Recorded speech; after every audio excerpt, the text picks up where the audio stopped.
Oke, assalamualaikum warahmatullahi wabarakatuh. Waalaikumsalam warahmatullahi wabarakatuh. Kembali lagi di Podbookers Podcast Butuh Keresahan. Oke, kali ini ada yang spesial. Biasanya bintang tamunya via telepon, kali ini via offline. Kita bersama Rafino Irhamni. Halo semuanya. Oke, kali ini kita berdua akan membahas tentang mahasiswa yang salah jurusan. Nah, Boleh. karena dia itu termasuk salah jurusan. Iya atau enggak? Ya, bisa dibilang Bisa seperti dibilang salah jurusan lah. Nah, kita akan membahas seputar itu terlebih dahulu. Oke, kali ini karena sudah ada Vino, mungkin Vino bisa perkenalan terlebih dahulu. Halo, nama gue Rafino Irhamni, biasanya dipanggil Vino. Sekarang kuliah di jurusan farmasi, Oke, jurusan farmasi di mana? Universitas Muhammadiyah Surakarta. Oke.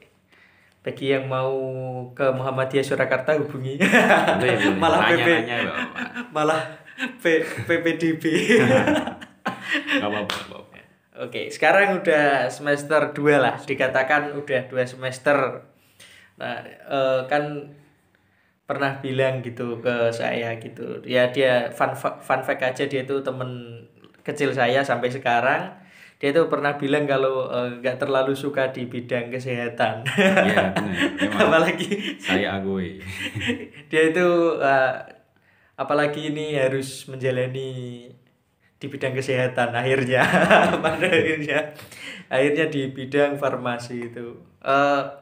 Sebenarnya apa yang menuntun kamu hingga kamu salah jurusan ini? Gampang ya, kalau itu pertanyaannya sangat gampang jawabannya, karena saya orangnya sangat berbakti ya. Saya manut orangnya, jadi ya saya sebenarnya juga nggak gimana ya, kalau ditanya pengennya jurusan apa itu ada, tapi nggak tahu juga bakal bisa eh, bener-bener fokus di situ, enggak, itu nggak kurang yakin juga. Jadi ya kalau pilihan saya kurang yakin, terus bapak juga nggak setuju sama pilihan kurang yakin itu, terus mintanya yang lain, ya udahlah gitu. Nah, Ngikut sampai akhirnya kayak mikir-mikir terus jatuh di farmasi gitu. Tapi sebelum di farmasi itu pernah ambil kedokteran. Pernah itu sungguh. Daftar apa itu? SBM atau SNMPTN? Semuanya SNM SBM sama persis dengan jurusan yang sama di Univ yang universitas yang sama. sama. Itu sepil univnya? Boleh, tetangga tetangganya UMS pokoknya. Habis M kan N biasanya. Warna alma maternya mirip soalnya. Nah, itu sama-sama di Surakarta juga. Iya benar. Tapi kan ambil kedokteran gitu. Nah, pas ambil kedokteran itu banyak kan mahasiswa itu kayak pesimis gitu. Nah, pas kamu ambil kedokteran itu pesimis atau enggak? Jelas pesimis. Aku tuh gimana ya, udah ngeliat gitu loh. Ya kalaupun mau di universitas negeri yang bagus tuh, kalau ngambil SNM atau SBM buat kedokteran kayak terlalu susah gitu loh kan, apalagi SBM ya. Itu kan nilainya hampir paling enggak ya 700-an gitu. Itu kalau kedokteran. Kedokteran biasanya sekitar 700 atau 600 akhir lah, 680. Itu rata-rata di kampus kayak negeri gitu segituan. Iya. Minimal itu. Minimal itu segituan, sekitar 600 akhir atau 700 lebih. Itu berapa persen itu kalau orang SBM itu segitu itu? Kadang tuh kalau aku lihat di keketatannya tuh sekitar 1:80 berapa gitu palingnya. Berarti Jadi satu orang PS 80. jadi setiap satu orang yang terima ada 80 yang enggak keterima. Dan kamu termasuk yang gagal. Iya, jelas dong. Itu SNMPTN kedokteran semua. Yang SBM SBM yang pertama kedokteran, yang kedua farmasi juga. karena kalau SBM itu kayaknya yang diutamakan yang pertama kayaknya. Iya Ya. sih kayaknya. Iya kayaknya. Ya terus nggak lolos akhirnya mandiri. Nggak ikut, aku malah mandiri. Aku malah sebenarnya sebelum daftar SNM dan SBM itu udah daftar di yang jurusan swasta, sekarang. swasta ini, di jurusan yang ini, karena emang nggak yakin aja dari awal itu. Maksudnya nggak yakin di Iya, kedokteran. nggak yakin. Udah kayaknya kayaknya daripada susah-susah mikir tercapek-capek kepepet gitu daftar di akhir-akhir, mending daftar dari awal. Aku daftar di bulan-bulan Desember akhir gitulah. Berarti masih semester satu lah. Habis keluar raport semester 5 itu langsung daftar. Langsung daftar ke ini sekarang, terus nyoba peruntungan di senam PTN dan SBM. Ternyata masih kurang beruntung. Itu kalau disepil nilai Anda berapa? Kalau nilai SBM itu rata-ratanya 620, kayaknya sekitar 620. Lumayan tinggi berarti. Lumayan. Itu nggak bisa beli 80 gitu biar masuk. Biasanya katanya ada yang beli gitu. Ada yang belinya tuh beli pakai uang uang bangunan biasanya. Iya betul. Dikasih 800 juta. Teman saya itu ditawarin. Ya adalah teman saya perempuan itu ditawarin kan nilainya kurang ya 100-an gitu kalau nggak salah buat SBM itu ditawarin kalau mau kayak ikut nyumbang bangunan itu 100 juta gitu. Iya, gitu. Berarti nilai 100 kurang 100 berarti sama dengan 100 juta. Coba dia kalau kurang 10 mungkin 10 juta. Nah, itu tapi teman saya tetap gak diambil itu. 100 juta kemahalan, apalagi kalau jurusannya yang enggak kesehatan itu. Iya. Itu 100 juta kalau di universitas terbuka. Wah. Udah sampai lulus ya. Double degree paling. Dapat 2 jurusan. Tapi apa ya? Ya ada lah oknum memang di SBM gitu memang. Kan misal bayarnya itu kan uang itunya 300 gitu. Aslinya uang asli uang gedung. Terus kayak nambah 100 gitu buat uang ya pelicin itu. Bisa. Ya kan kita hidup di negara Somalia. Yang dimana rakyat dan pejabat itu saling melicin. Somalia itu karena Somalia itu minyaknya banyak. Benar. Hasil minyak terbesar banyak. Nggak kayak di Indonesia. Minyaknya susah minyak. Tapi semenjak ini kan sudah 2 semester menjalani farmasi gitu. Nah, itu kan terkenal farmasi itu 10 jurusan, masuk daftar 10 jurusan yang rumit gitu. Sulit untuk dicerna. Nah, itu menurutmu sampai semester 2 ini cerita kamu di farmasi itu apakah gak enak semua atau gimana? Sebenarnya kalau dibilang ada enaknya lah. Kalau gimana ya? Kalau masalah pergaulan itu lumayan oke di farmasi. Dibanding mungkin jurusan-jurusan yang bebas itu orang-orangnya lebih sedikit alim aku ngerasain. Iya, aku rasain. Iya, soalnya mahal kuliahnya. Ya kan masuk kan sekitar 20-an ke atas lah. Iya. Nah, gitu. Terus kalau buat akademiknya sih banyak susahnya ya. Karena soalnya itu kan kebanyakan tuh untuk semester-semester awal itu banyak dikenalin sama bagian-bagian kimianya dulu. Jadi ada matkul yang tentang pembuatan obat tapi kebanyakan tuh seni di belakang obatnya tersebut. Jadi ada kayak kimia tentang karbon, ada kimia tentang wujud-wujud partikel kayak gitu-gitu. Jadi itu sangat sulit sekali.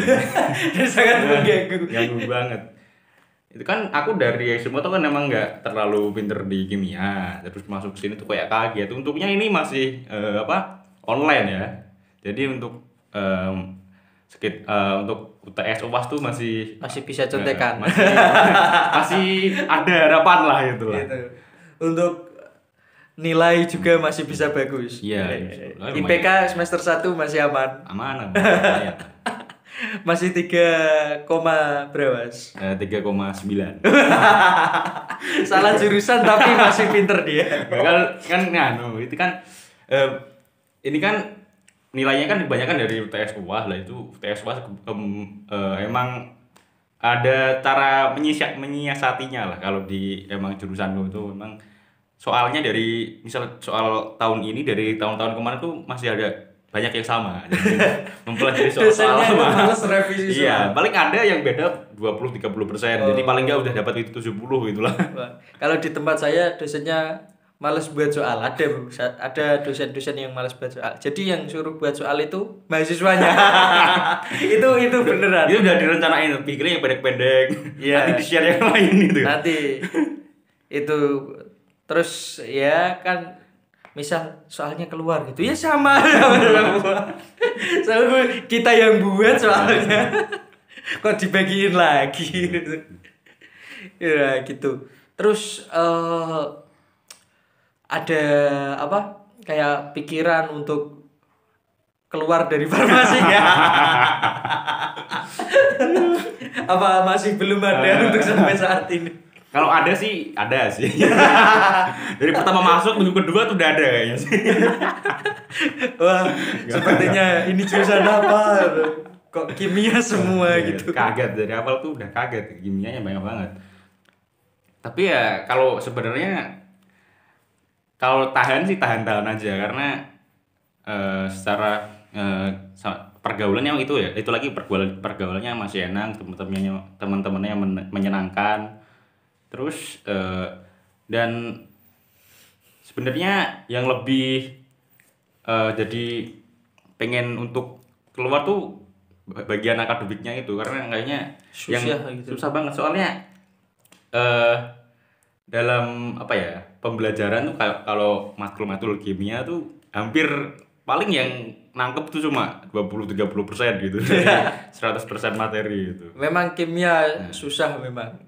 Emang udah Emang sangat sulit di lomba-lomba kayak SMA gitu. Pasti biologi itu misal biologi yang ikut 50, terus fisika 30, kimia itu 5 orang ya. Iya, Emang gitu iya. biasanya. Itu rata-rata kayak perlombaan gitu sedikit kimia itu Iya. yang ikut itu.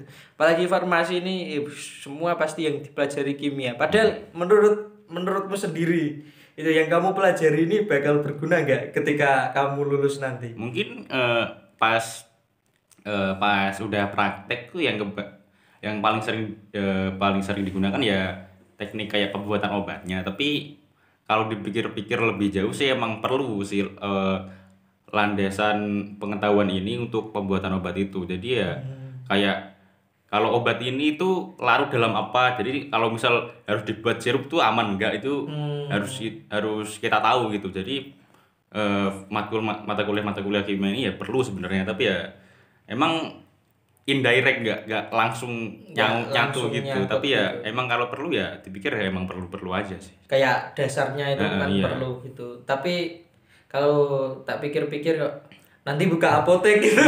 Kalau buka apotek sih biasanya cuma lihat resep dokter ngasih doang. Nah iya nanti gitu doang gitu kerjanya.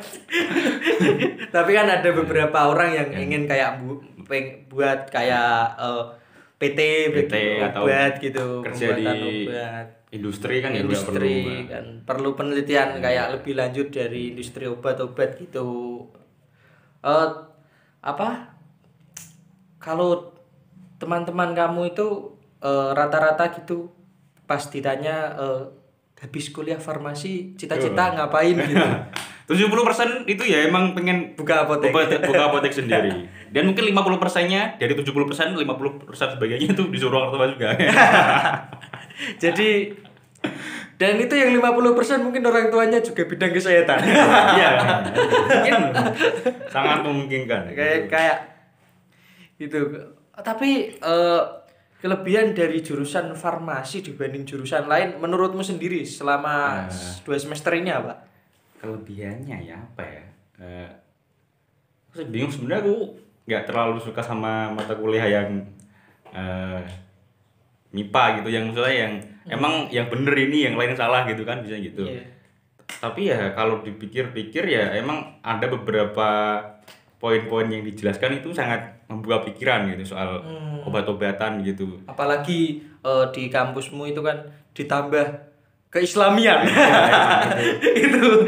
Jadi dosennya itu kalau nerangin itu sambil berdakwah gitu. Iya, emang biasanya di tengah-tengah presentasi tuh ada ayat-ayat hadis gitu dari dalil itu. Kadang gak nyambung disambung-sambungin itu.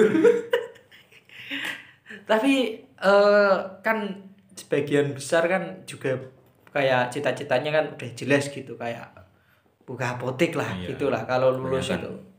Tapi kayak temen-temen gitu ada yang ingin ke industri gitu, itu biasanya bagian apa kalau di Oh, kalau industri? biasanya yang pengen ke industri itu orang-orang kayak kebanyakan ya, tapi mungkin ada yang enggak, tapi cewek-cewek yang pengen tahu dunia kosmetik kayak kayak gitu sih.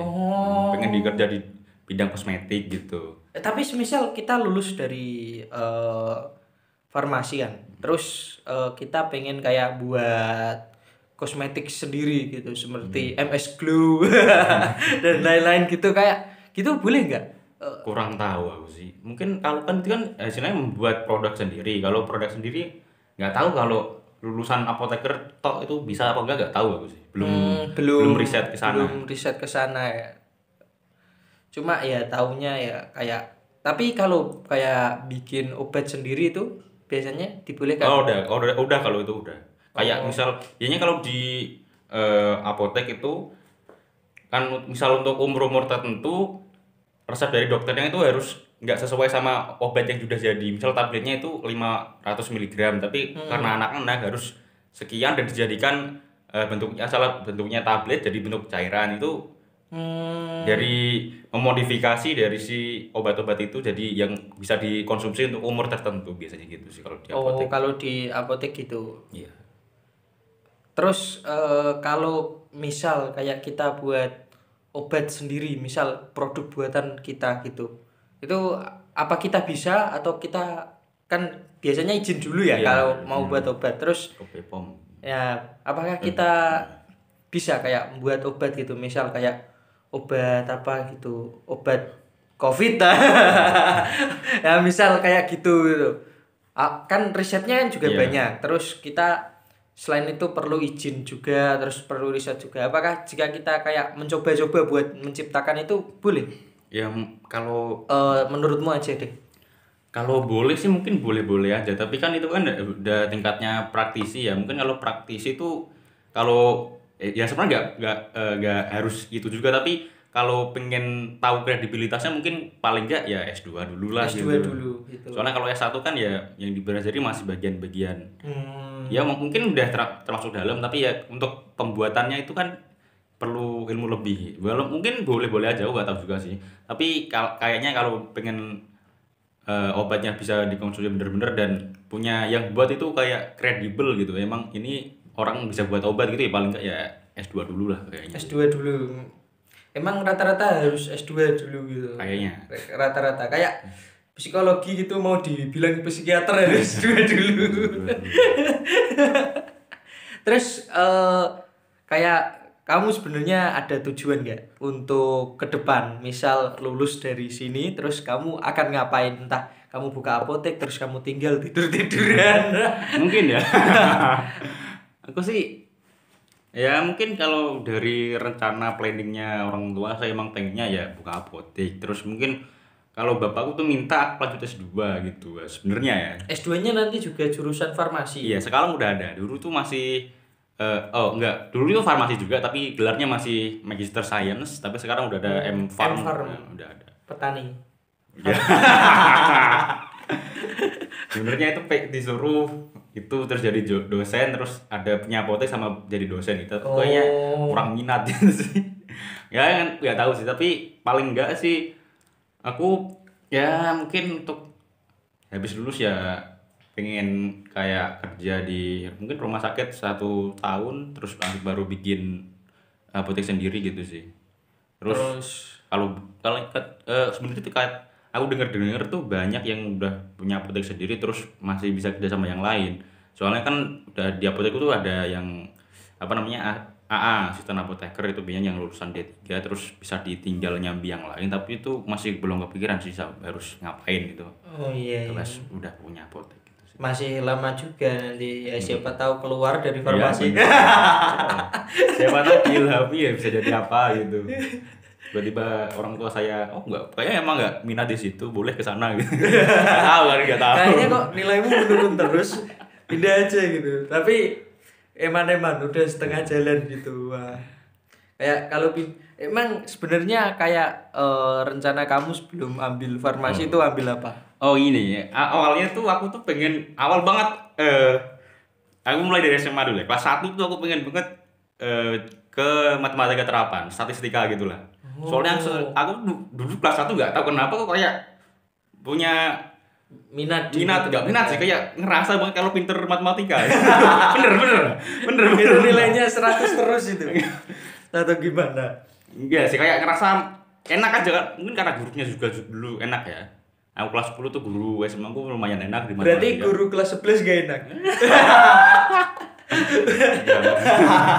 Mungkin enggak juga sih, karena masih ada kan gurunya matematika sama wajib itu, yang satu masih sama. Yang satu beda, yang satu masih sama, tapi mungkin gara-gara lebih susah aja sih.